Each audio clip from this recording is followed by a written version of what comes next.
વડોદરા શહેરની સાહસિક યુવતી નિશા કુમારી પર્યાવરણને બચાવવા ભારતથી લંડન સાયકલ યાત્રા ઉપર નીકળી છે, જેને મહાનગરપાલિકાના સ્થાયી સમિતિના પૂર્વ અધ્યક્ષ નિશાની માતા તથા તેના કોચ નિલેશ બારોટે ફ્લેગ ઓફ કરાવી પ્રસ્થાન કરાવ્યું હતું.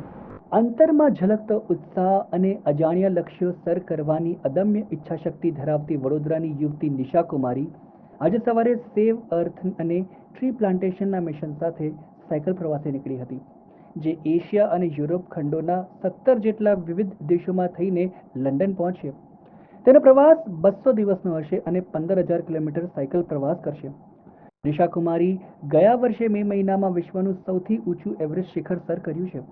આ સિદ્ધિના બદલામાં હિમદંશની ચામડી પર તેજાબ પડ્યો હોય એવી વેદના, લાંબી સારવાર અને બંને હાથની આંગળીઓના ટેરવા બુઠ્ઠી કરી દેતી ઈજાઓ સહન કરવા છતાં આ છોકરી હિંમત નથી હારી અને હવે પૃથ્વીના 2 ખંડો અને ચીન સહિતના વિવિધ 17 જેટલા દેશો, ક્યાંક આકરી ગરમી તો ક્યાંક ઢગલો બરફવાળું વાતાવરણ, આ બધાનો સામનો કરીને ભારત વડોદરાથી લંડનનો મહાસાયકલ પ્રવાસ આદર કરવાનો મક્કમ આ છોકરીએ સંકલ્પ કર્યો છે.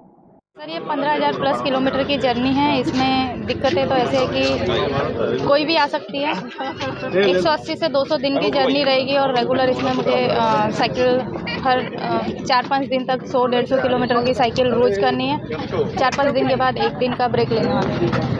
आगे जैसे जैसे जाओगे वेदर का भी प्रॉब्लम रहेगा, तो आगे किस तरह की तैयारी रहेगी, आपके साथ कैसे बैकअप रहेगा? सर, बैकअप व्हीकल में मेरे कोच रहेंगे मिस्टर नीलेश बारोट सर, और बाकी बैकअप में मेरे साथ यहाँ पे बहुत सारे लोग हैं, मेरी फैमिली है, उसके अलावा बहुत सारे लोग हैं जो मुझे सपोर्ट करने के लिए हमेशा यहाँ पे रहेंगे. सर, सपोर्ट तो ऐसा है कि जहाँ जहाँ पे हम लोग जा रहे हैं, जैसे कल आज हम अहमदाबाद पहुँचने वाले हैं, तो हमारे पास अहमदाबाद से कल से ही फ़ोन आने लग गए थे कि आप आओ, हमारे यहाँ मिलो, हमसे मिलो, हमारे साथ रुको.